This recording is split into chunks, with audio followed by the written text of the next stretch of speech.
great program planned for you today. We have two dynamic speakers. One of them you have probably heard countless times before because he's been in the community a number of times talking about genetics with our community health advisor groups. The other one you may not have heard until yesterday, if you were fortunate to be there, but today you will hear some really, really good things from Dr. Ann Simpson, who is here with us. So, welcome to the Jackson Heart Study's 17th annual birthday celebration. We have been around longer than 17 years, but the birthday celebration commemorates the first exam, which was conducted, and Sonia and Adolfo, correct me if I'm wrong, September 26th of 2000. Woohoo! Got that right. Okay, so let's give us a minute. So I am going to turn the program over now. Elder Michael Harris. And when y'all see Elder Harris, I couldn't believe it, elder. And I said, how do you get to be an elder when you're so young, when you're younger, a younger elder? So anyway, I'm going to turn it over to Elder Harris, who is going to do the invocation and the blessing of the food. Thank you. And then we'll follow the program as it's outlined.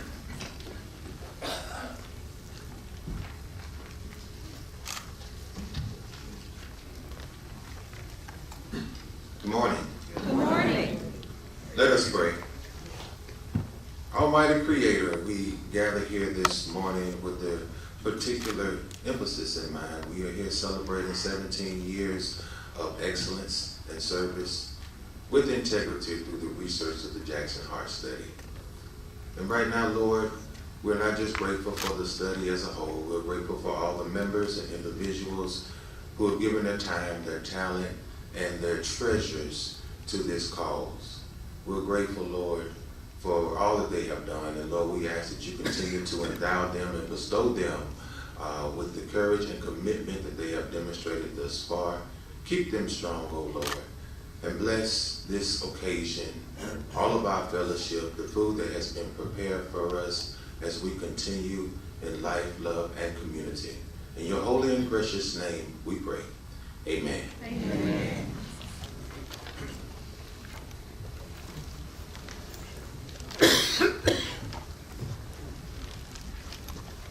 Good morning. Good morning. I'm Mohammed Shabazi, in from Dean School of Public Health. I bring greetings on behalf of Jackson State University of Leadership, Dr. Bynum, the President of Jackson State University, Dr. Will Nelson, the interim provost, and Dr. Whittaker, the associate provost for research. I also want to, of course, thank our guests who have come from other states for this event. I want to thank my colleagues from UMC, and above all, I want to really thank Donna. You know, I usually call her by last name, but you know her by Donna before, and her team for putting the event together. And a word to the community. You know the old saying, I think it was a political statement, give me blood and I'll give you freedom. Community members, you gave blood, you gave time, you gave everything. And I see the role of the School of Public Health, which is, we are honored to have it at Jackson State University, but it is actually to serve Mississippians. But in particular, I would like to see that this school give you what you have given, give you back in the terms of the information that we have learned so much from you and your participations in this recent Jackson Heart Study. And I would like to see that Jackson State School of Public Health gives you back what you have given us, which is information, so that we all will be informed and prevent some of the things that we can. Thank you so much and welcome, and enjoy the celebration.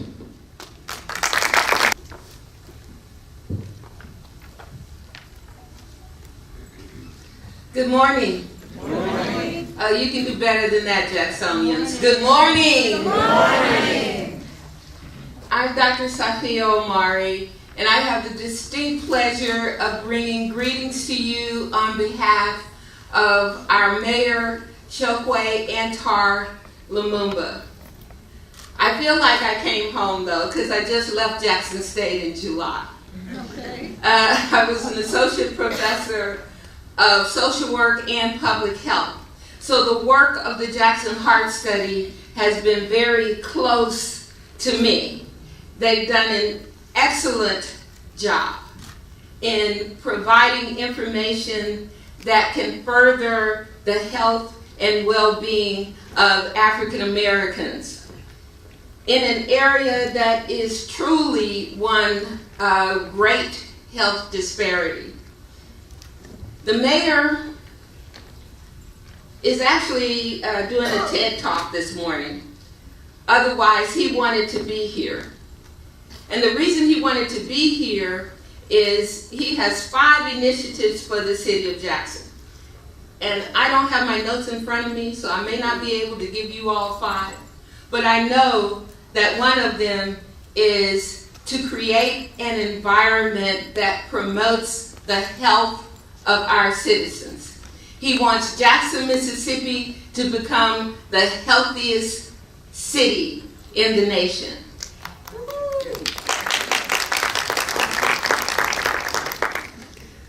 As we know, the city faces a myriad of problems, but we understand in this administration that the city's greatest assets is its human capital. So in other words, its citizens. So in order to make sure that those citizens are able to live the quality of life that they deserve, we know that a lot of emphasis has to be placed on increasing their access to health care, their access to healthy foods, and to provide an environment that's less stressful, where people can thrive and families can grow. So I'm very pleased to be here and give greetings on his behalf. I'd like to thank all of you for coming out. I'd also like to acknowledge the hard work of Donna and her staff. They've been doing this for years.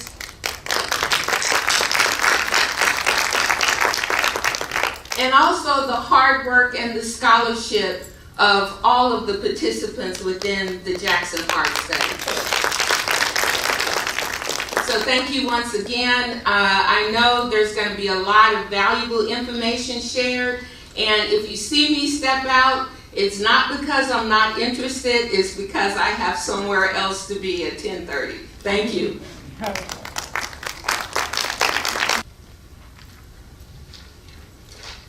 Again, Jackson, good morning and welcome. Good morning. And like Donna said, we are celebrating another milestone, our 17th reunion birthday celebration since we launched the Jackson Heart Study on September 26, year 2000. I'm always delighted to be here with you, and on these occasions I bring warm greetings from the National Institutes of Health and special greetings from the NHLBI Director, National Heart, Lung, and Blood Institute Director, Dr. Gibbons, and the NIMHD Director, Dr. Esteves Paredes.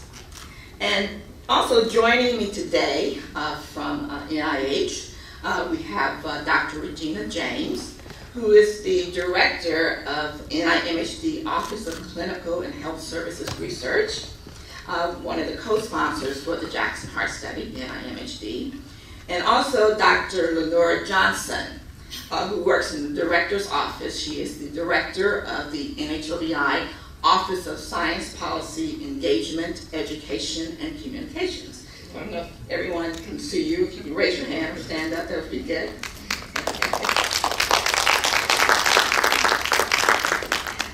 And I'll try to bring them with me more often. The NIH, we are the stewards of the Jackson Heart Study, and we're always looking to take the Jackson Heart Study partnership to its next step. We're looking at what we've learned from our 17 years in the Jackson Heart Study and looking to implement some effective changes. The knowledge and the lessons learned from these 17 years we can and we will try to address the concerns of the participants, you and your families, and the communities, and addressing them so that it benefits you to improve your cardiovascular health. There are some great late summaries. I'm sure hopefully that you picked them up when you registered. They were on several topics, and I think Dr. Sims will probably mention them more. But it's one of the health education promotion activities that we hope that you read. We encourage you to share them with your families and share them with your neighbors. We have a wonderful birthday reunion celebration, so prepare yourself to be inspired and excited for the future of Jackson Heart Study. I also just want to acknowledge the contributions of the Community Outreach Center, Dr. Levine and her staff, the scholars from the GTEC, the Graduate Training Education Center, and the Tougaloo Scholars, the UTEC, and also the contributions from the Exam Center and the Coordinating Center. So thank you for being here, and we're looking for great things from the Jackson Heart Study.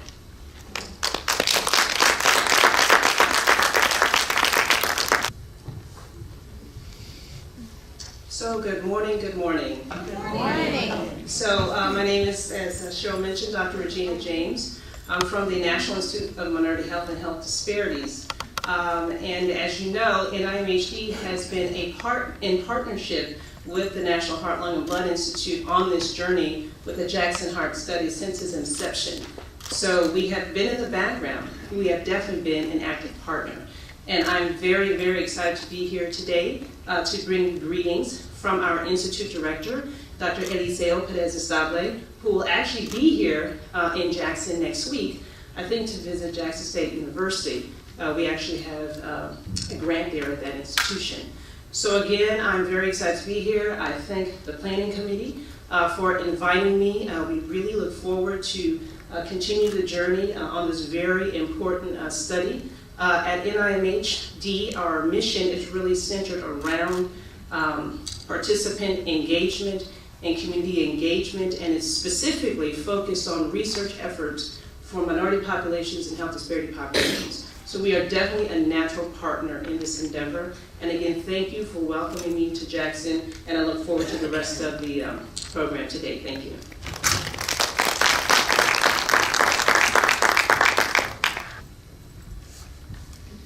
Good morning. Good morning. My name is Dr. Richard Summers, Associate Vice Chancellor for Research at the University of Mississippi Medical Center.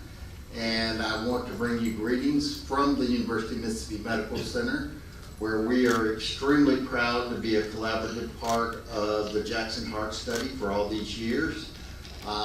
Jackson Heart Study has been one of our centerpieces, kind of a jewel in our crown for the research mission at the Medical Center. As I travel around the country, I'm often shocked and amazed at how many people from other places, other institutions know about the Jackson Heart Study, indicating what real impact it's had on the community outside of Jackson and outside of Mississippi. And in thinking about that, I always think about the importance of this being a collaborative. I'm very happy and proud that we are able to collaborate with our local institutions in this effort. And more importantly than that, it's really a partnership with the community itself, where the subjects of the Jackson Heart Study, the participants, are actually as much a part of the research team as the investigators themselves. So again, I want to thank you all for being here. I'm excited to hear about the program and the presentations this morning, and look forward to another 17 years. Thank you.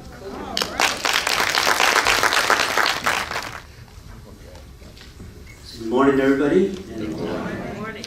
it's a pleasure to be here with you again. I want to start by telling you about a little anecdote that I had that experience about 3 days ago. I was in Boston attending an international meeting of scientific researchers working on genetic aspects of cohort studies, including the Jackson Heart study. And I was asked to make a presentation based on a workshop that we conducted here in Jackson on the return of genetic results back in April. So after the presentation, several people came to me and said they really appreciated the information that I was providing at that meeting. But the director of the Framingham study came to me and said, congratulations and thank you for making the Jackson Heart study such a prominent partner in the scientific community, the leading partner in the scientific community. So I told him that I thanked him for his compliment, but I told him that I just happened to be very lucky to be at the right place at the right time, because the people responsible for making the study such a success are you, the participants, and the committed and hardworking staff of the centers and the collaborating institutions. So I wanted to convey that compliment to all of you, to thank you for your commitment to the study for the past 17 years and the next 17 years, and for the hard work that everybody has been doing for the study. So congratulations, thank you, happy birthday, and enjoy the program.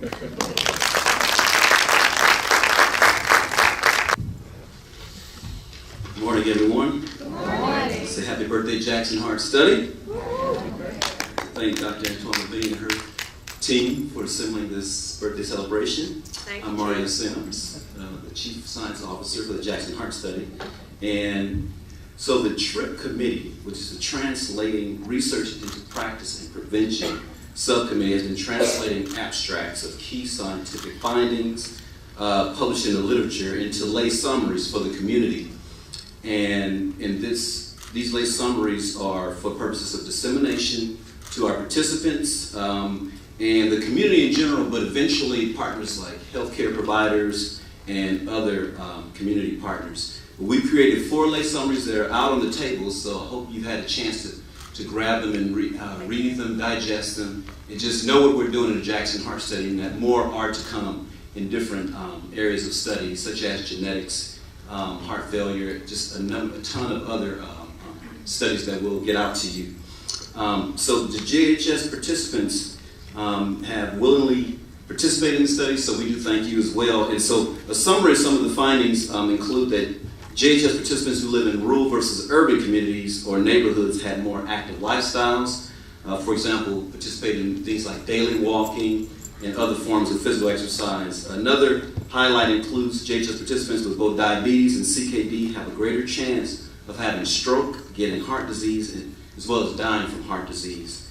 And finally, we also found that participants with a higher number of positive health factors such as normal blood pressure, high cholesterol, fasting glucose, as well as lifestyle factors, normal body weight, eating a healthy diet, regular exercise, and not smoking. These types of persons had a lower chance of getting diabetes and high blood pressure. And we call these 7 factors Life Simple 7, put up by the American Heart Association. So more detail is provided in the lay summaries that you do have at the registration table out front. And we welcome input from our participants. We welcome input from our other partners in this endeavor to help develop and strengthen these lay summaries within our subcommittee. So I thank you and welcome once again.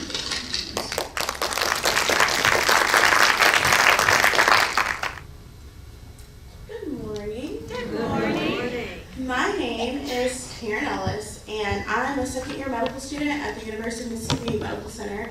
And I'm proud to say that I'm one of the Dale Hill Williams Scholars, which allows me the opportunity to get to do research with the Jackson Heart Study.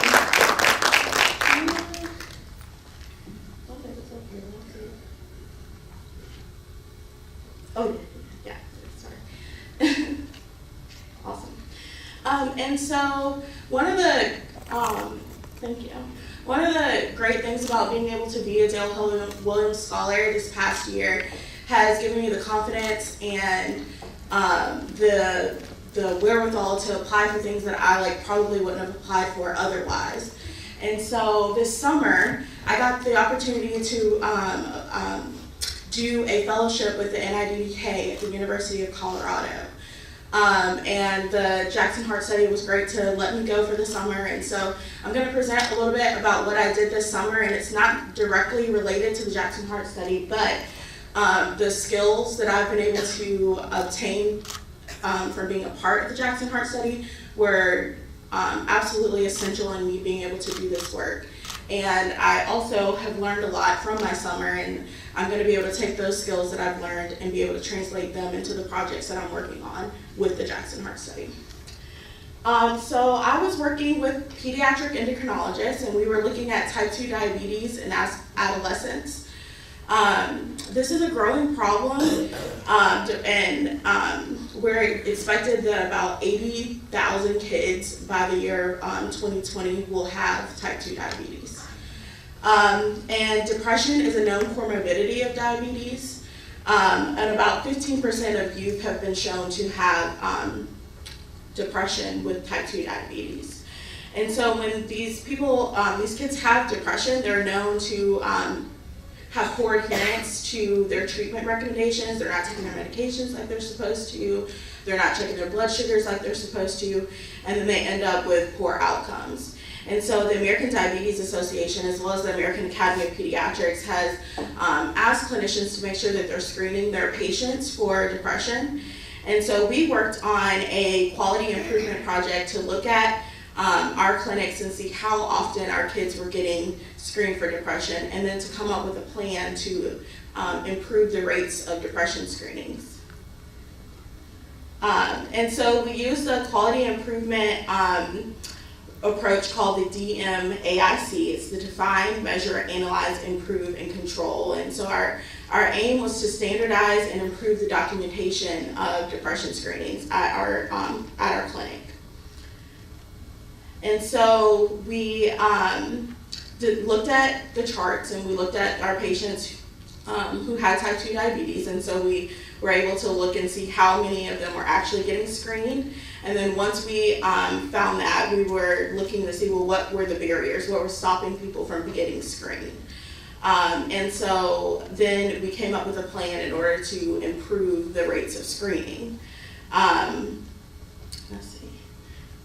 So the plan that we came up with was standardizing the depression screening with a standardized survey tool. It's called the CDS-20. It's a 20-item survey, and the patients were able to fill it out on their own, and then the provider would come in and score it for them. So the patients would get the paper survey when they came in to check in for their appointment, and then they would complete the survey on their own.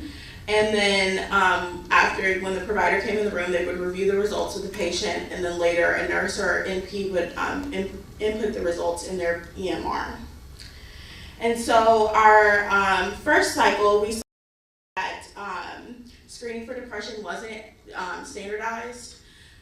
We had about 83% of our patients were seeing a psychologist at baseline, but 36% of the patients did not have any formal depression screening documentation. And so we implemented our intervention, and once the intervention had been implemented, we got that down from about 36% to about 28%. And so that number was still too high for what we were looking for, so we decided to look and see, well, what's going on? Why is this number still so high? And we saw that sometimes there are various problems. The MA didn't give the form to the patient when they came in, or some of the providers were not aware that we were doing a depression screening, and so they didn't score it. Or sometimes even if it was given to the patient, it was scored, it still didn't get put in their EMR. So we came up with some meetings to make sure that everybody was on the same page and that everybody was aware of what their responsibilities were, and then we did it again. And so then the second time we got that number all the way down to only 10% of people not getting the screening. So we went from about 50% when we started to down to about 10%. And so that just shows you how we were able to decrease the number of people not getting the depression screenings. And so then when we looked at how often we were actually seeing depression in these patients, during cycle 1, a score of 16 or higher is significant for depression symptoms. And so we had it was about 36% in cycle 1, and it went down a little bit to about 28%. So these are pretty high percentages of depression. That's more than what we've seen in the literature before.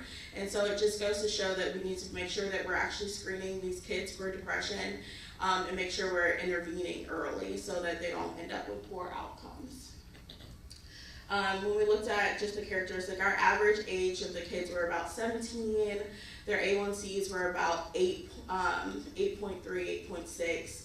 And we had significantly more girls than boys. But overall, at each interval, the patients were pretty much the same.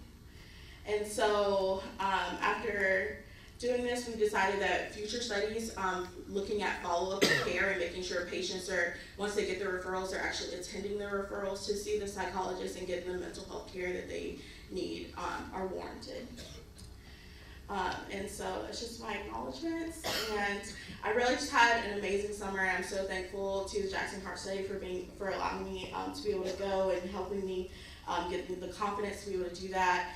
I spent the summer in Denver, Colorado. I got to go to Rockies games. I hiked glaciers. Went and saw the most beautiful mountains ever. My parents came. We went up to a mountain that's 14,000 feet in the air. And I was able to present this research at a symposium in Nashville at the end of the summer. So I really had a great summer. I'm really thankful for all of y'all.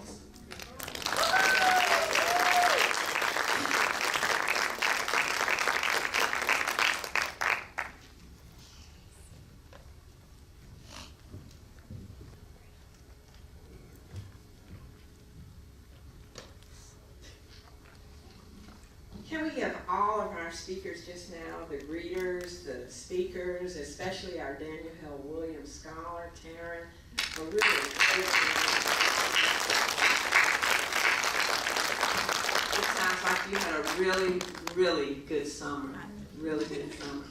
And I'd also like to acknowledge our chief scientist that we finally call Chief, Mario. Where's Mario? Oh, he's got his head down. we call him Chief. I thank all of you for coming out, and we have a real treat for you this morning. I am charged with doing the introduction of the speakers, but you can read that. I just want to say a few personal things, since I've been working. Dr. Wilson and I think we met in 2001, 2002, when we started doing some things with genetics, when it was determined that we needed a genetics education working group. And Cheryl, Dr. Ellen Walker, who was our field site person at the time, myself, and Sonia, were you on that? The Genetics Education Working Group, plus some community folks, Denise McLemore, and a few others. But Jim is the leader with the genetics piece here at Jackson Heart Study. And he never turned us down when we had something in the community. He would come and he would, what was that you brought with you, Jim? The little thing that had the balls on it, where you would, it was like Genetics 101, and our folks really got into that. They really appreciated it. He came out to Rankin County, to your church, Sweet Rest, and also Mount Elam, down the street with Gregory, and some other places in the community. He connects well, because you can really understand what he says. Don't disappoint me, Jim. But you're gonna enjoy that. So he does well with community, and is very clear in his messages. So I wanted to say that about Jim, because the other good stuff you can read. The other person I want to say something about, and I just met her, but we connected a few years ago. She was on her way here, Dr. Ann Simpson. Dr. Simpson? Okay. She was on her way here a few years ago, I believe, for Celebration of Life, and got caught in a storm in Dallas. And the only direction she could fly was back home. So she called and said, I can't get to Jackson. It was a real bad weather time. So we've kind of stayed in touch off and on, because I told her, I said, well, we're going to bring you here because I know you have a message for us. And the message she delivered yesterday in terms of ethics and our responsibility, as well as your responsibility as participants to ensure that certain things happen, and our responsibility in terms of investigators and what and staff and what we have to do to ensure that we protect your everything that you gave us, because you didn't have to, and it's greatly appreciated. So Dr. Simpson has just an excellent talk, and I think she and Dr. Wilson will complement each other in that the subjects merge, because there's so much going on now with genetics, and so much going on with ethics and how to approach a number of healthcare issues.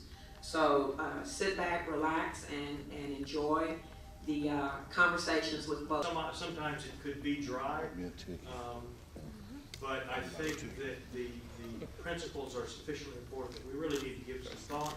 I'm looking forward very much to Dr. Simpson's presentation.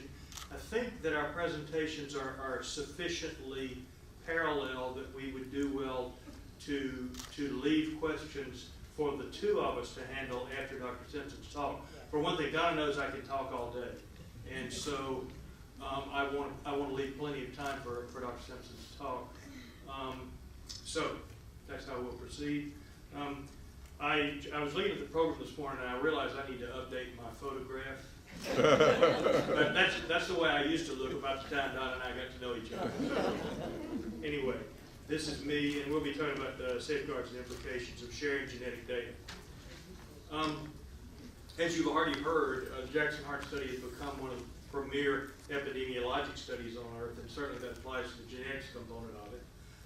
Perhaps more than any other study, we've begun to address ethnic disparities in epidemiologic research. And when I say that, every time you read a study, or so often when you read a study in the national literature, scientific literature, you find that it's has European ancestry primarily. An example of that would be one of the largest lipids papers ever. The Global Lipids Genetic Consortium, in which we participated, had 188,000 people of European ancestry and 3,400 of African ancestry, and almost all of those were contributed by the Jackson Heart Study. So we're only beginning to address the disparities in epidemiologic research, and I'll talk a little bit about how we're doing that. We have accomplished a lot, and this has involved both local investigators and investigators at top academic research centers across the nation. One of the most important things we're doing right now is called the Transomics for Precision Medicine Study, or the TOP-MED study. When we say transomics, we're getting genomic research done, but also profiling a large proportion of the proteins that are expressed in plasma, and also profiling metabolites that are expressed in plasma, small molecules. The Jackson Heart Study is leading a lot of that work. We were one of the founding studies of the TOP-MED program. I actually chair the steering committee for that. Let's see. Okay. And so in the well, this is not really working. Okay, I'll just point at the pie chart there. To begin to address ethnic disparities in genetic research, this study, the TOP-MED study, which is led by NHLBI and funded by NHLBI, and really based on okay, thank you. Okay. It's based on a very bold investment by the National Heart, Lung, and Blood Institute. And there's still 43% of the participants in the study at this point are of European ancestry. But look at this, 31% of African ancestry. So this involves not only the Jackson Heart study, but when you say 31% of 120,000, now you're getting up above 30,000 individuals. 19% Hispanic Latino, 5% Asian, 3% other, and this other includes people like people from Samoa. The Samoan adiposity study is one of the participating studies. So this strong emphasis on ethnic diversity is going to go a long way toward addressing ethnic disparities in at least genetic research. Won't go all the way, but we're making great headway. So to address these disparities, we have to bring the best minds to bear on the medical problems that we're trying to address in people of all ancestries. And this involves sharing data with other scientists. So what are the things that regulate that data sharing? First and foremost, the consent of the participants. Next, each project that involves data sharing has to be approved by the Jackson Heart Study Steering Committee, which, as you know, involves members of the community. And so all of these projects have undergone steering committee review. They have to be reviewed by the Institutional Review Board, which is an ethics panel that reviews all human studies. It's regulated by NIH policies and data sharing mechanisms, and those have been developed with great care by the NIH and by the the funding agencies within the NIH. But also, after we jump through all the hoops, after we do everything that's required by policy, it still has to be guided by thoughtful discussion, and that's what we're trying. That's one of the things that we're doing here today. We need to stay transparent. We need to stay engaged with the community and discuss what's being done and discuss whether it's being done correctly, etc. And then finally, there's another element of sharing results, and that's sharing results with participants. This has to respect participant wishes. So, for example, when we started the Jackson Heart Study, I've been involved since recruitment began in 2000. We had no idea we were going to be able to sequence the entire genomes of every consenting Jackson Heart Study participant. But now we've done that, and in the sequencing results, there's information we were looking for, and there's information we weren't looking for. There are genes that are known to contribute to disease that we weren't looking for, but the information is right there. Okay. When we designed our original consent document, we didn't think we were going to have whole genome sequencing on everybody. That was just beyond imagination.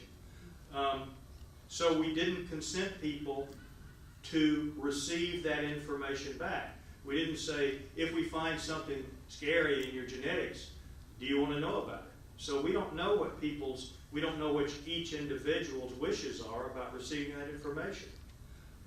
But we have to go by the written consent that we have. So that's a challenge.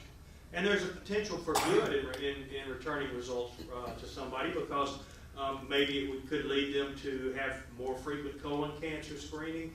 Maybe it would encourage them to have to improve their lifestyle and really take care of themselves in a way that they might not have done if they didn't know they were at genetic risk.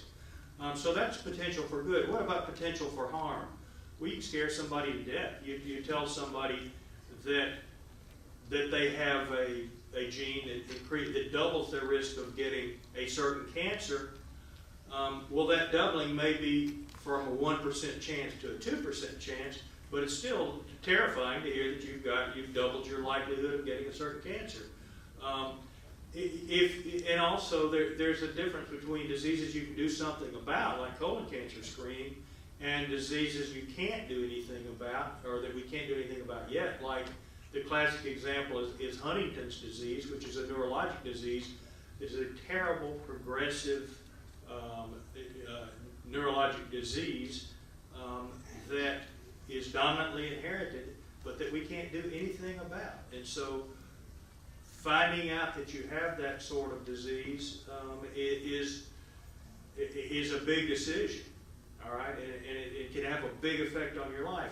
An example that may be closer to home, people who have some of the breast cancer genes, like Angelina Jolie found out that she had a gene that increased her risk of breast cancer, and she went and had a bilateral mastectomy and had her ovaries removed to protect her from ever getting that disease, because she had deaths from those diseases in her family, and she just wanted to completely avoid that risk. But that's a big thing to do. So suppose you have two sisters.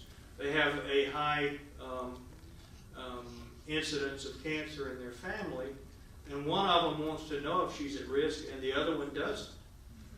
So if the one who wants to know goes and gets her BRCA1 and 2 and other genotyping done to find out, and then she decides to go have a bilateral mastectomy, well, her sister then can't help knowing that the gene is in the family. And so the sister may have gotten information that she didn't want in the first place, because there's no way to do that and avoid giving away information. So there's a potential for harm in releasing genetic information. We have to do it very thoughtfully and to the extent possible with the guidance of each individual to whom we give the information. All right, so what did your consent say when you joined the Jackson Heart Study? I've selected, and these words were copied and pasted right out of the original consent that was in effect at the time the Jackson Heart Study ended. It's limited to informational genetic studies, okay?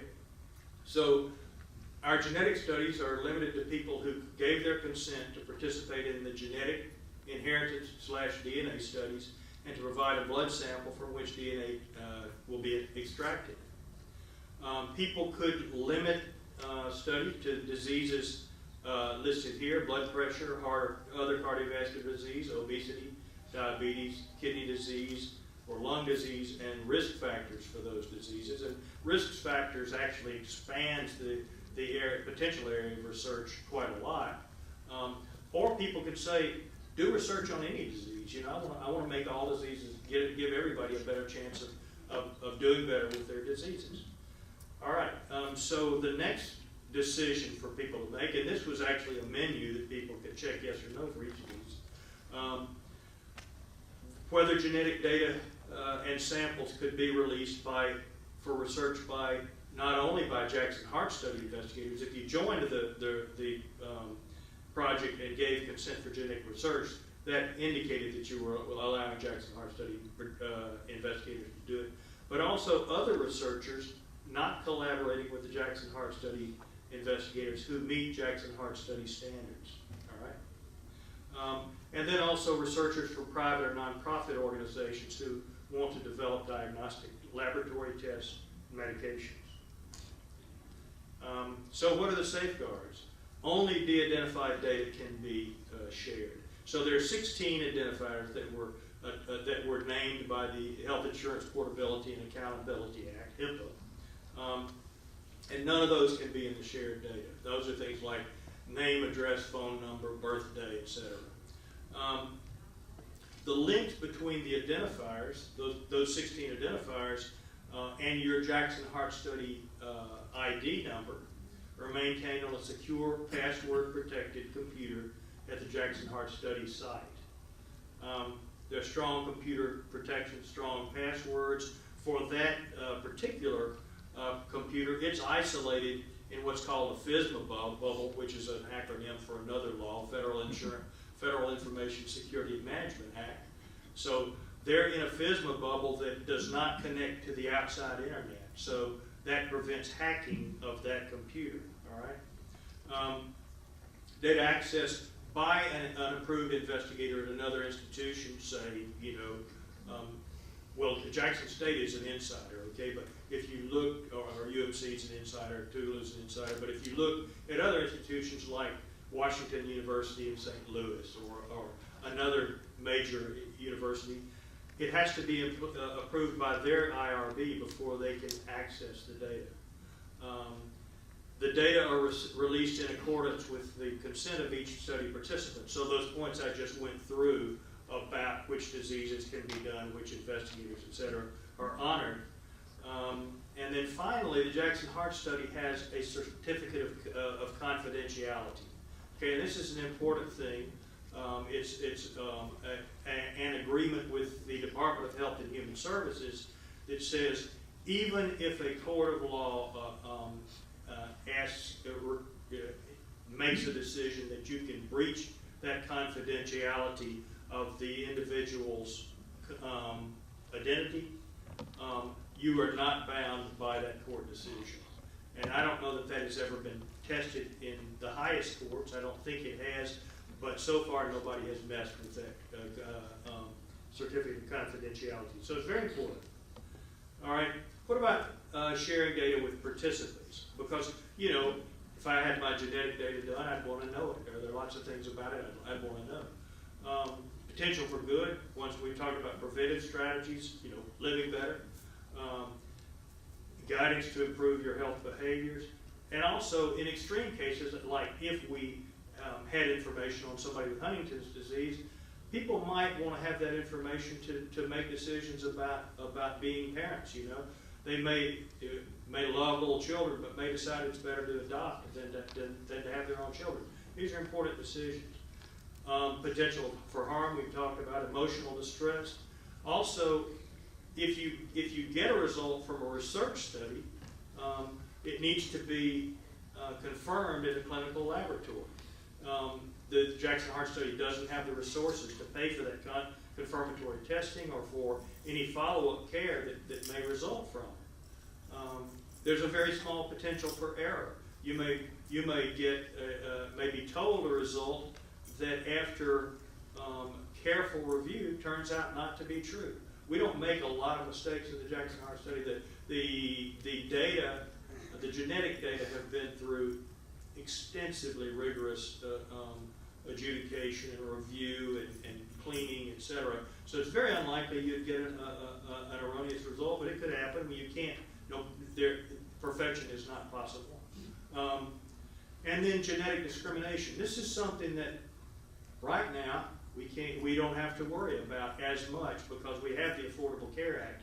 However, there are people in Washington who are trying as hard as they can to take away that protection that says that you can't be discriminated against for pre-existing conditions. And they might say they're protecting it, but they may be giving the states the option to abrogate that responsibility to American citizens. So, you know, these are all important considerations. And I'll give you one example of a particular finding that is challenging regarding sharing the information. There's a gene called ApoL1, and it is protective against African sleeping sickness and some other disorders. And this slide up here just shows some of the organisms that cause African sleeping sickness. These are trypanosomes in a field of red blood cells. Okay, so that's a microscopic view. These same variants, genetic variants that protect against kidney disease, African sleeping sickness, markedly increase the risk of chronic kidney disease. 14% of Jackson Heart Study participants of the 3,400 we've tested have the high-risk genotype for kidney disease. That's 1 in every 7 Jackson Heart Study participants. And this figure is constant in every African-American population that's been examined in the United States. Of those 1 in 7, about 1 in 5 will get severe kidney disease, but 4 in 5 won't. Okay? So, and the other complication is that for the 1 in 7 who have this high risk genotype, we don't know whether changing anything will protect them from this kidney disease. We don't know of anything we can tell them for sure that they need to do to reduce their likelihood of kidney disease. They can go to their doctor more often. They can maintain better control of their blood pressure and diabetes, and certainly they ought to do that. But we don't know whether that's going to make a difference. So this is sharing this information is not, the idea is not trivial. All right. So as I say, we could talk about these things for 2 days or longer. And in fact, Dr. Correa convened a workshop to do just that in April 4th and 5th of this year. It involved JHS community members, investigators, minority investigators from other institutions, including somebody who an American Indian cohort, national thought leaders in genetic research, ethicists and attorneys, representatives from the NIH, and the findings and discussions of that, and some of you participated in that. I know that Donna was there. Others of you were at the meeting. But the findings and discussions and recommendations will be published. So this will be an important contribution to thinking about giving people back their own genetic results. So that's the end of my talk. I've raised a lot of questions. I haven't given you many answers, but I look forward to discussing that after our next speaker. Thank you.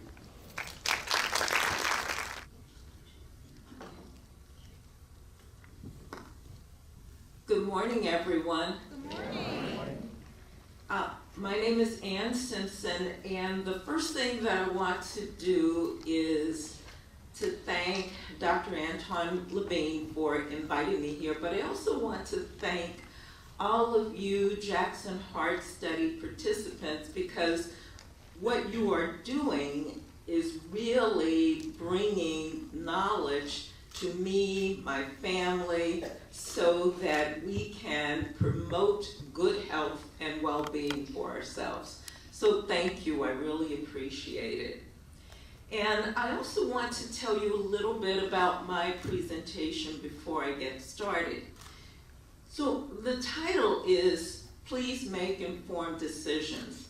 Now, I am a physician, internist, geriatrician, but I'm also an ethicist. And I spent years on the Institutional Review Board, but I'm no longer on the Institutional Review Board. On that board, we did a lot of work towards compliance, but my work is primarily in ethics. And to explain to you what ethics really is about how do we bring together policies and laws in a way that actually helps everyone. It's the one thing that binds us all. And also the other part of that is education and communication.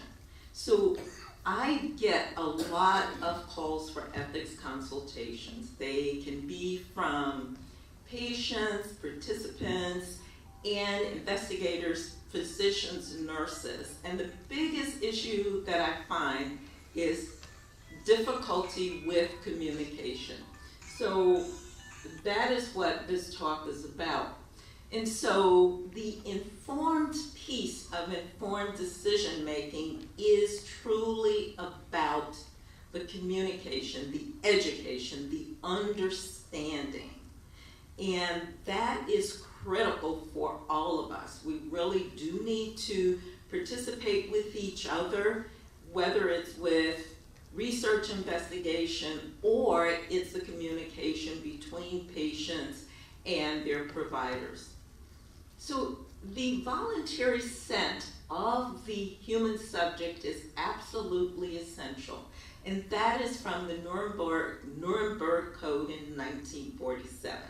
So consent and or refusal. It's not just about consent. It's also about your right to decline participation, to decline medical interventions and treatment. But either way, it must be informed and it must be voluntary. But if you're not informed, I'm not clear how you could do either of those. So the decision maker, be it yourself or making decisions for another person, that decision maker must have the capacity to understand what's being said and to apply the information as it relates to the individual or the person that you are representing. So information information must be provided in terms and language that the decision maker understands. The information should be at the level of understanding, not the level of education. And what do I mean by that? I am a physician. I practice internal medicine geriatrics. And sometimes I'm doing a consultation where the providers are surgeons. Well, sometimes they're using abbreviations that I have no clue as to what they're talking about. And I have to say to them, I don't understand what you're saying. I don't know what that term means. Can you please explain? So it should be at the level of understanding, not at the level of education. No matter what our level of education, we understand different things differently. So if English is not the primary language, and be it the clinical engagement or the research engagement is in another, that participant is at another, has another language, the certified interpreter, not a family member, not a friend, if the language, if that language, there is a conflict in terms of the person presenting and the person understanding, there needs to be a certified interpreter. That is important because a family member or a friend can take the information and make a decision about what they think you should know, what they think you would want to know. So you need to have a certified interpreter. And the decision maker should be able to articulate in their terms what is being asked of them.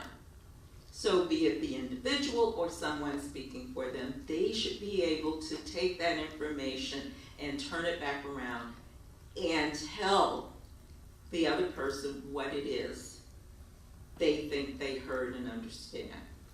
And they should understand sufficiently to ask questions about the research and to consider the appropriateness of the project for them. And so that involves sometimes time. You might need to take whatever the document is home with you, look at it, think about it, and make a determination whether or not this is appropriate for you to participate in. And if you don't have time to take it home with you and think about it and make an informed decision, you may not have time to participate in the investigation. The principle of justice and fairness requires that all individuals have access to adequate information, guidance, and support in making informed decisions about what kind of information to seek and what to do with information once it's received. So if you're being asked to participate in a study, or even if you're being told that your particular condition requires certain intervention, because sometimes the research protocol is connected to clinical treatment, but it may still be research. So that needs to be clarified. And so what you want to ask is, what is the nature and purpose of the research? What procedures, drugs, and our devices are involved in the study? What are the discomforts and risks one might expect as a participant? And who's going to pay for it if you are injured?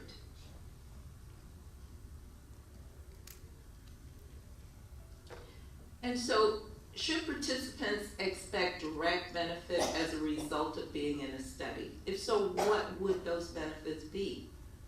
And are there available alternative treatments, drugs or devices? If so, what are they?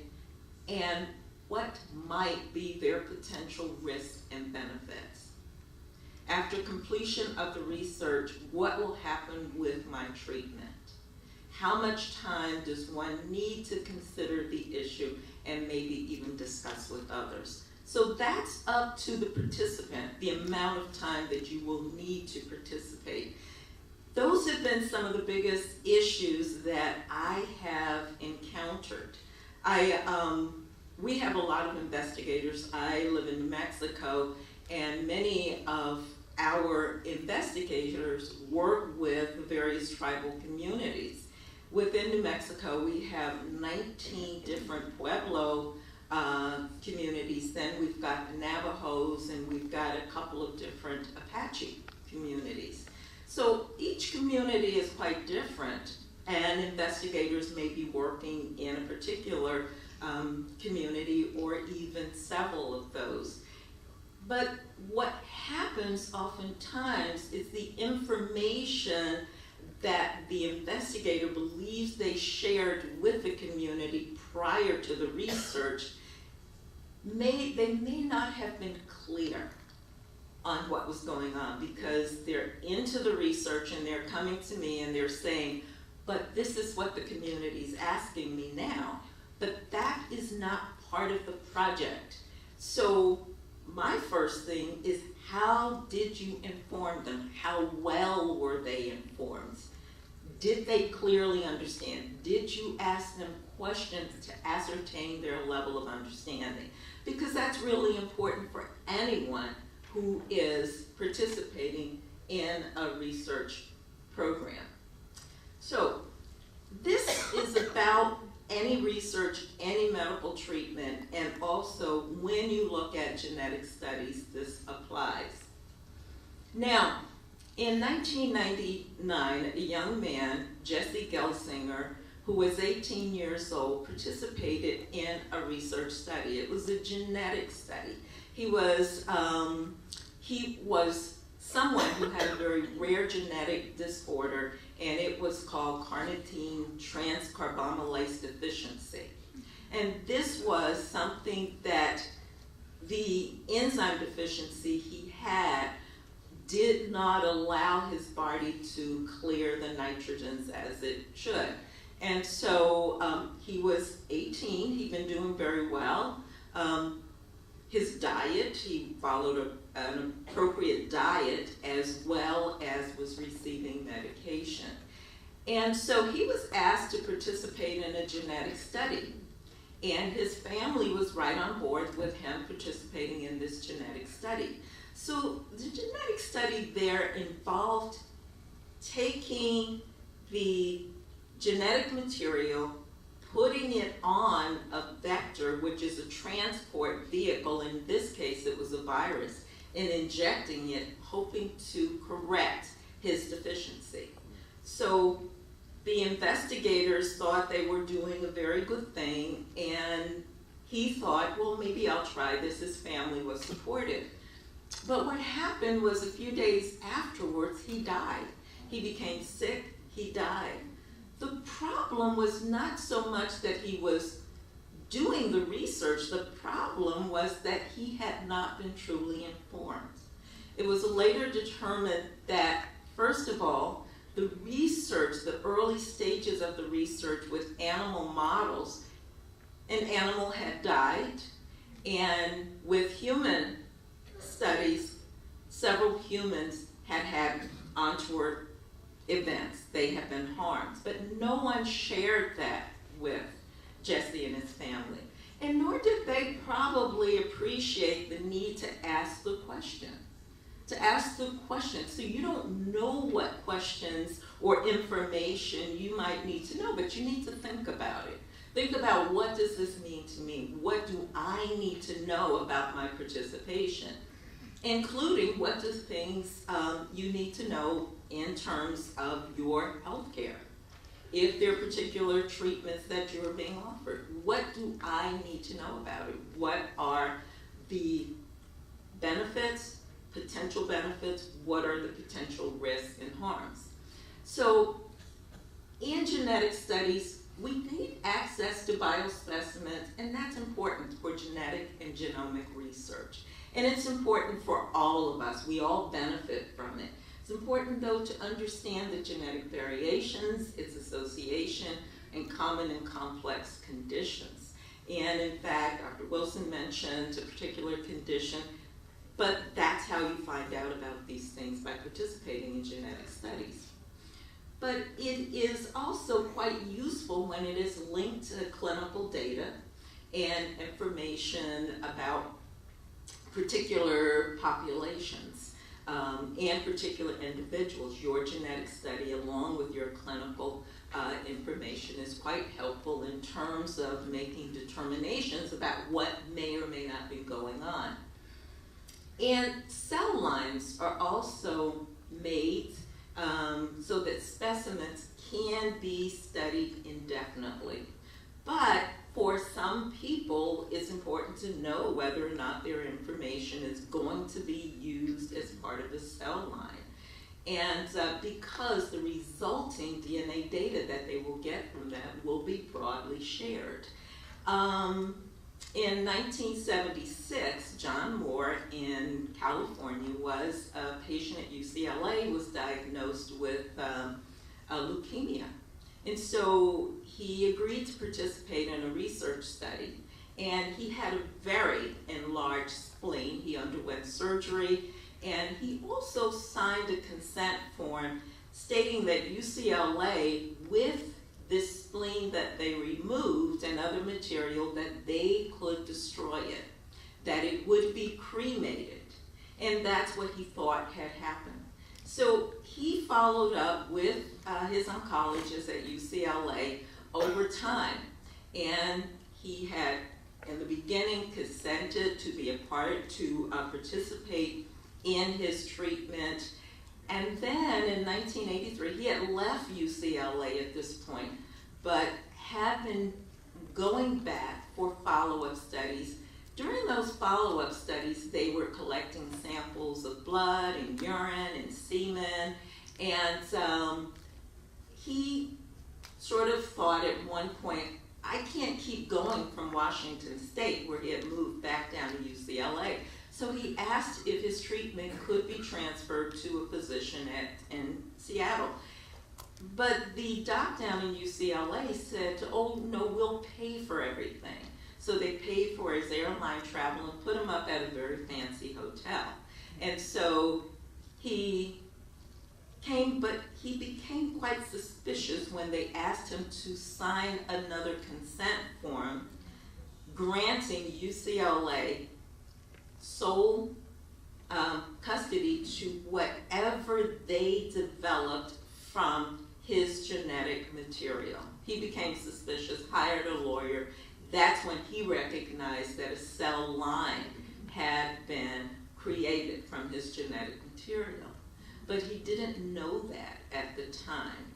And so it's really important if these things matter to you, or you think they may matter to you, you are, I should say, partners in a research engagement. This is a collaboration. You should know as much information as your partner does. Your partner should be held accountable. They hold you accountable for showing up, doing what you need to do, giving whatever specimens they need. You have to hold each other accountable. That level of accountability means there needs to be communication. What are you doing? What can I expect? What do you plan to do? And so how will your genetic information be used? Storage and broad sharing of the biospecimens and data that it makes it impossible at some time to describe in detail or even to foresee all of the future research possibilities.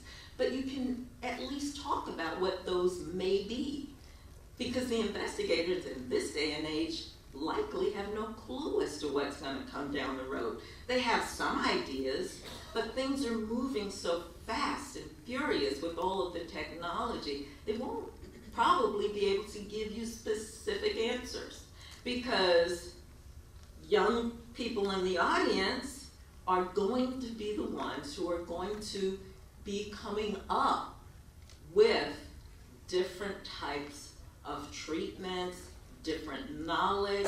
So the young woman who spoke and her colleagues sitting beside her are the ones who may be able to give you the answer, but not now. But it's important that they have what they need to move forward. So comprehensive information about the collection and storage, in addition to your purpose, procedures, confidentiality, protections, risk, and benefits of participation should be disclosed. Those are things that you get to ask, but you have to do the asking. Should never be ashamed or afraid to say, I don't know. It's a term I've learned and I use it a lot. It's one I value. My late husband used to say, he was an attorney, and one day I had him to come over and teach our fellows and junior faculty about giving depositions. And one of the things he said, the court appreciates I don't know. It's a valid, legitimate answer. If you don't know, you don't know. Don't ever be afraid to say that, nor should you ever be afraid to ask. To say, I don't know, can you explain? Can you tell me? I did not understand that. So it's really important that you do that. And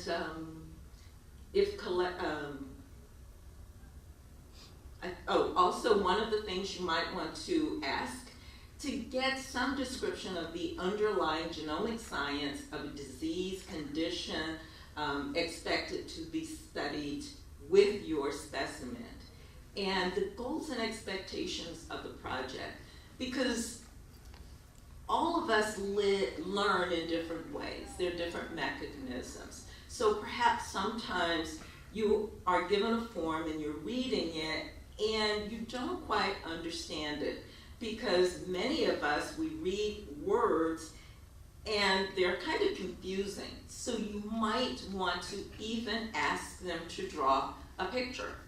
Just use cartoon characters. That's how I got through medical school. I was excellent in things that were visual, like the anatomy and all of that. I loved the microscope and seeing things, but other things I'd be reading, and I started drawing pictures for myself. Drawing those pictures helped me to see what it was I was reading about. And I found that there were other people in my class who were doing the same thing. So we all have different ways of learning. So you really want to think about and get the information that you need for you. And so biospecimens and data use in future research at unspecified times of the initial discussion. So this is stuff you are collecting, but you don't know when it's going to be used. And you need to appreciate that how long your information will be stored, how long do you want it to be stored, and also the potential for ongoing medical record access, your medical record access. And you want to really about whether or not you want to be contacted for future research or not. And that means, do you want to give a broad consent to say, take my information and just use it, or do you want to say, no, I want to think about whether or not I want to continue participating in this or any other study. Because you have a right at any point to say, no, I've had enough, I think I'm done with this. So that is something you need to be thoughtful of in large-scale data sharing.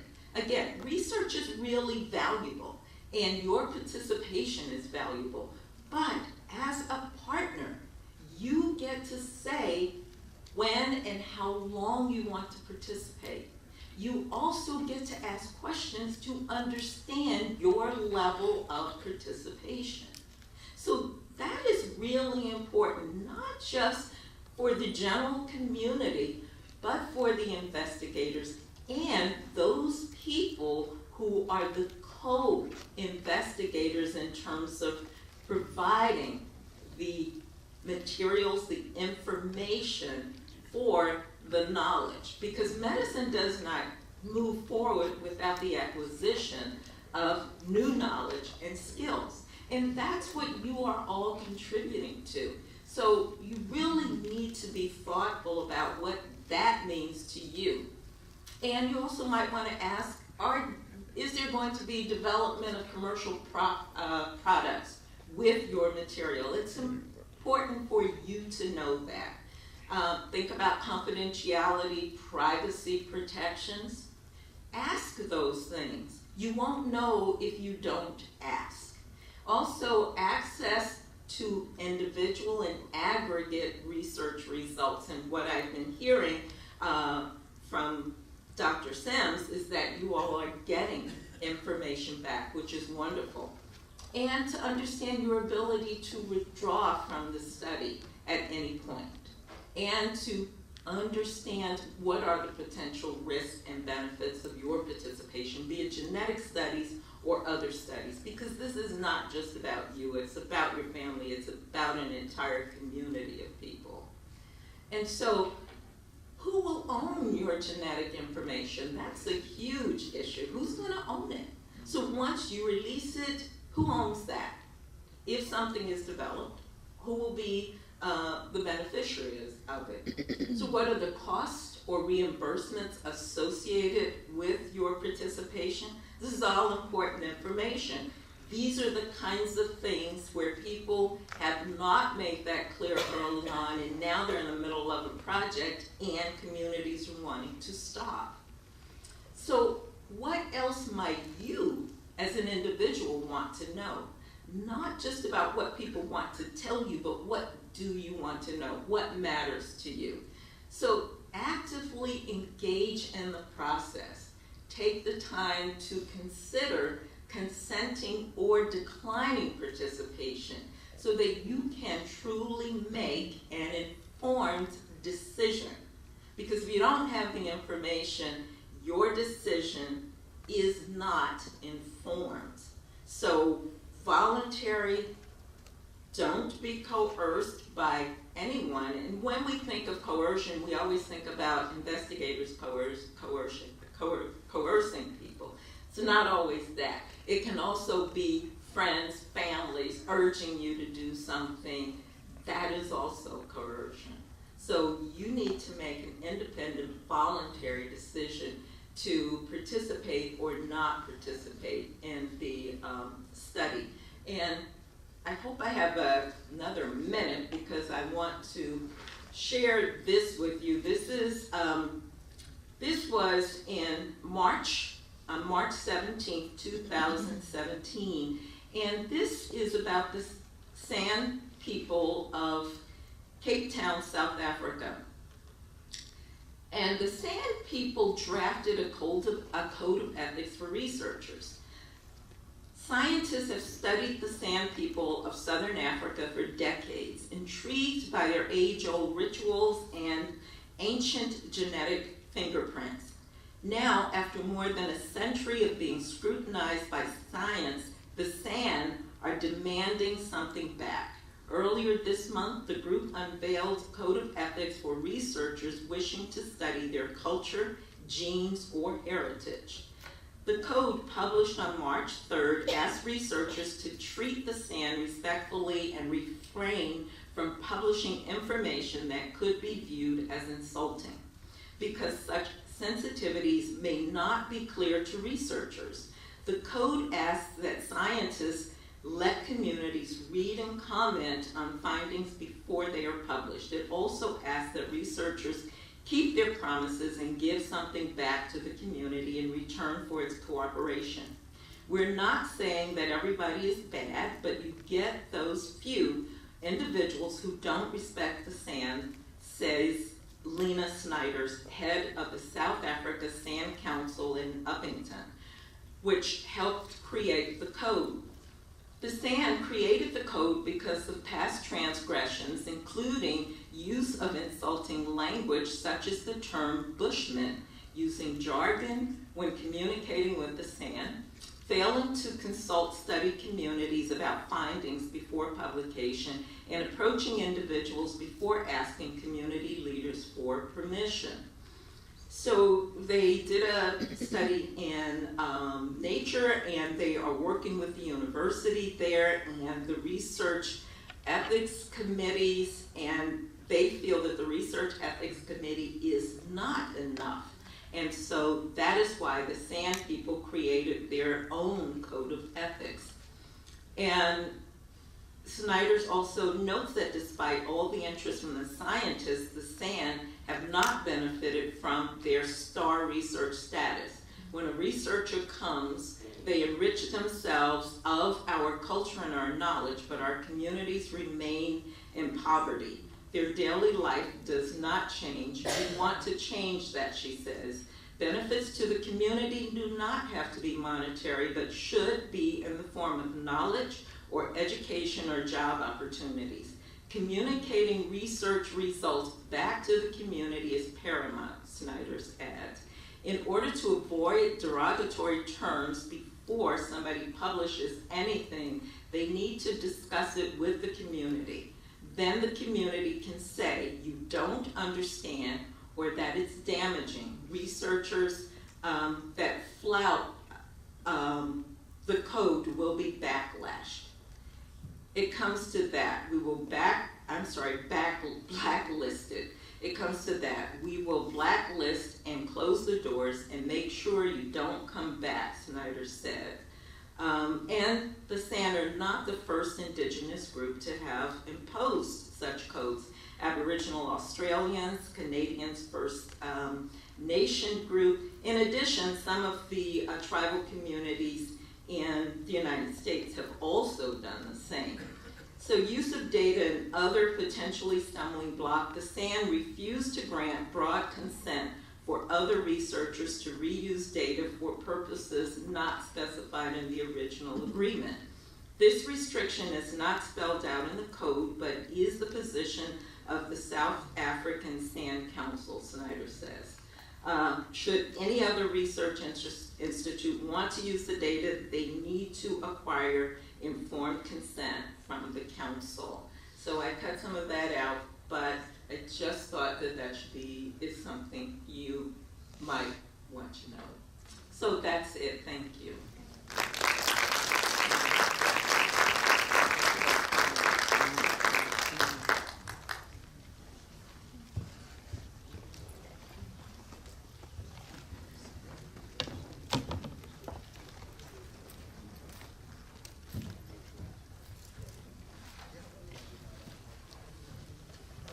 Okay, can we give our two speakers a round of applause? They were really good. And we're going to take a few minutes now for questions and answers. If you have them, please. Go back up. Yeah, Dr. Simpson and Dr. Wilson, come on up and have a seat. We have students in the building that have mics. Where are the students with the mics? Okay, Right here. There they are. So, okay, any questions for Dr. Wilson or Dr. Simpson? Thank you so much for the presentation. My question is for Dr. Wilson. Thank you so very much. You answered all of my, I'm sorry, Dr. Simpson, and thank you, Dr. Wilson, as well. Thank you, Dr. Simpson. You answered all of my questions that I have, but I would still like to elaborate on genetically. The African American community in the 60s, we were the healthiest group of people in the United States, and research shows. And also about, you didn't say anything about AIDS and stress, how it relates to our diseases in the community, as well as the diet. It was also known that in Ghana, when the AIDS virus came out, the Ghanaian women, the prostitutes, were able to kill, their system was strong enough to kill the AIDS virus. 25 years ago, in upstate New York, I attended this educational conference, and the sister from Harlem, New York, made reference to the blood pressure medication that was about to be given to the black community, especially black males, and she was an RN in Harlem. She warned us not to give that medication to especially our black men. Since then, we have a horrible outbreak of renal failure in our community. And I have a friend who is a physician who was attending a meeting, and she put forth the question, why are there so many African American men in the Delta, 42 years of age, with renal failure? No one answered the question right away, but eventually someone spoke up, one of the doctors, and said, luck. So there is a lot going on in our community. That's why I appreciate your presentation so much. And I would like to know, is it driven by love, passion, and compassion for the well-being of citizens, or is it driven by money? And my last statement,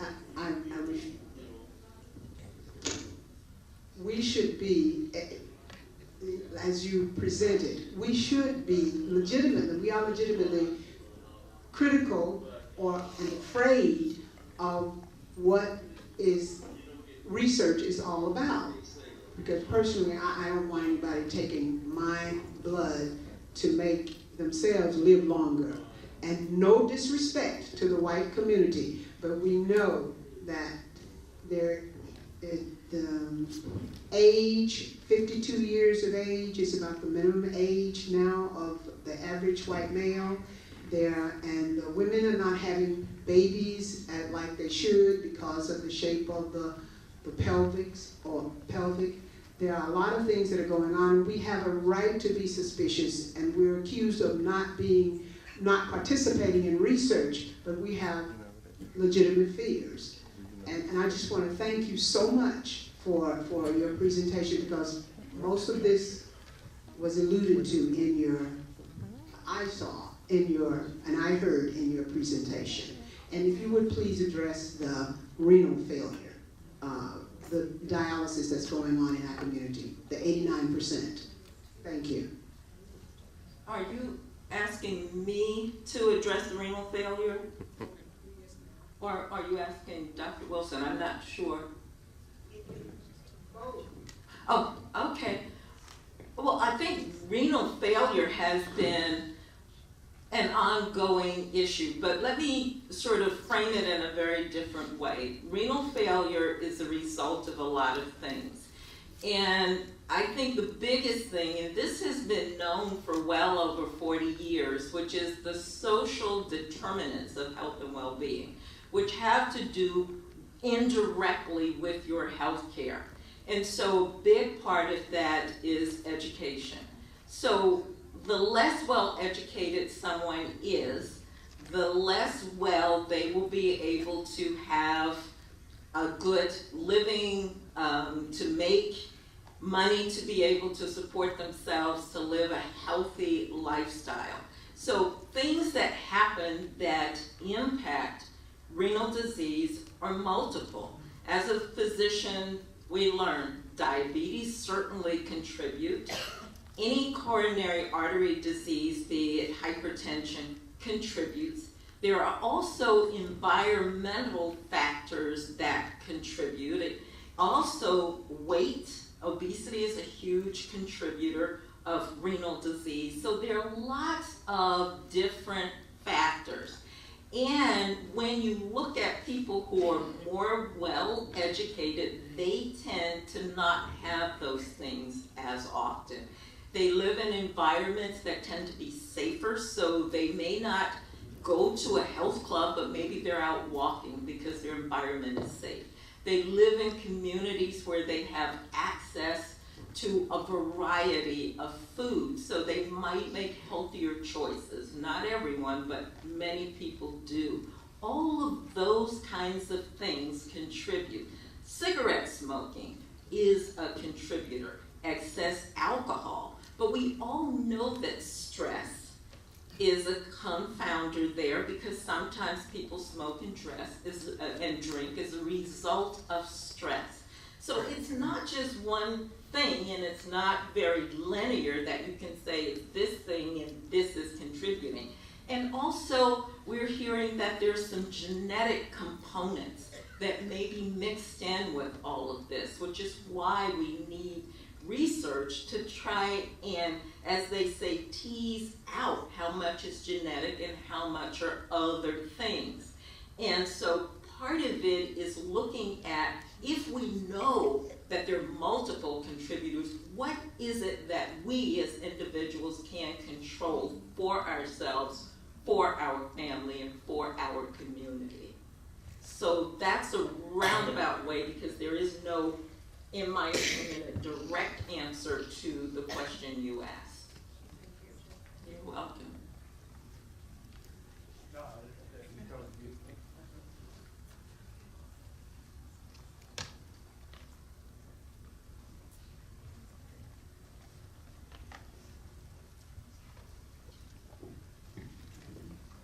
Yes, I'm Ken Moore, a community member.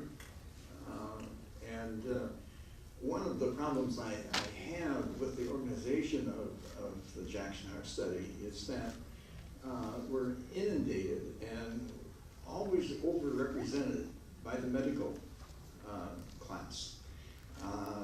Very little community speakers, people with law degrees, as your former husband, we've got a number of PhDs in the humanities that are here, and the humanities look at this information in a different way than a medical doctor. And I think we're putting the cart in front of the horses and rushing to transform the Jackson Heart Study into centering on genetics. As we know, the double helix was enunciated in 1953 by two scientists, Crick and Watson. They received the Nobel Prize in 1963. They proceeded to work on this. Frick said, when they came up with the discovery, we discovered the secret of life. Now, it's wonderful that we had a minister give the benediction, but where is the morality discussion in this? Where is the theologian coming to talk to us about that? And then 50 years after that, Watson said this at the Salk Institute, in which only the very top geneticists in the United States and the world were invited to attend. He says, gene sequencing is not the solution. That's the founder of it. The solution is simply good biochemistry. Sequencing genes isn't proven to be particularly useful in fighting diseases, and much of the research having done on these subjects is irrelevant. Irrelevant, gentlemen, ma'am, and Ms. Nelson. You could sequence 150,000 people with cancer, and it's not going to cure anyone. It might give you a few leads, but it's not the solution. The solution is good biochemistry again. Most of the genetic experiments we do are irrelevant. We're not going to cure cancer and diabetes and other diseases by simply doubling the money. And that's what we're doing with the UMC. We're paying a lot of money. We're going to do it by being more intelligent. The Social Security Administration will not finance testing. It costs somewhere around $2,000 per participant to be tested. And in that meeting in April, which I attended, I was shocked by the doctor from Massachusetts standing up and saying, well, it costs $2,000 to do this, but I'll reduce my rate to $1,700. But he looked at Dr. And said, but that doesn't pertain to you because the Jackson Heart Study will pay for it. Where is the ethics involved in that? Is it simply a thing to get Jackson Heart participants to sign up for a research project? The Social Security, in the practical sense, won't finance it. The inventor, the discoverer of the double sequencing says it's irrelevant. Why are we going to go down this road right now? It seems we should wait.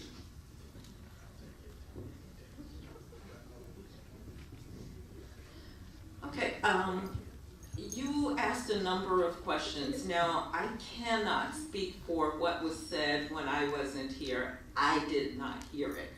But I can only talk with you about my appreciation for what's going on in genetic studies. Now, yes, Watson and Crick actually, and the other investigator, the woman that I can't remember her name, there were three of them. Franklin, right, that's right, it's Rosalind Franklin.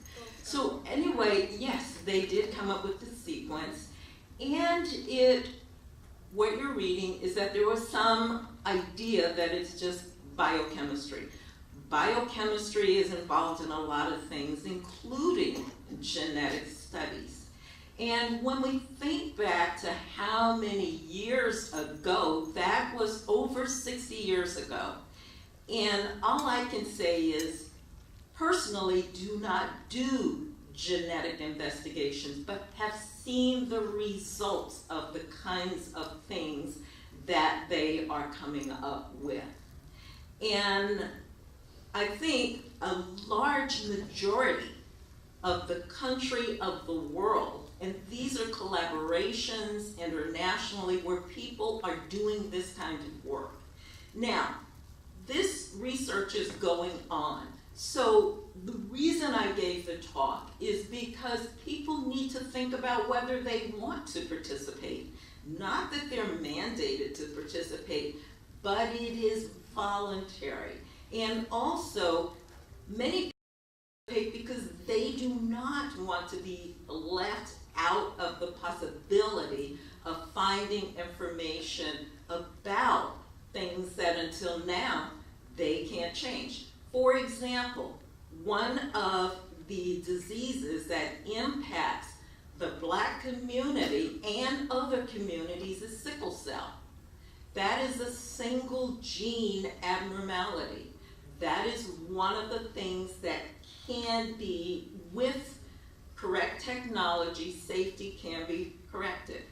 Also cystic fibrosis and many other diseases that are a single genetic abnormality from the rest of us. So there is thought that that can impact the health and well-being of many people, including alleviate the suffering of many children.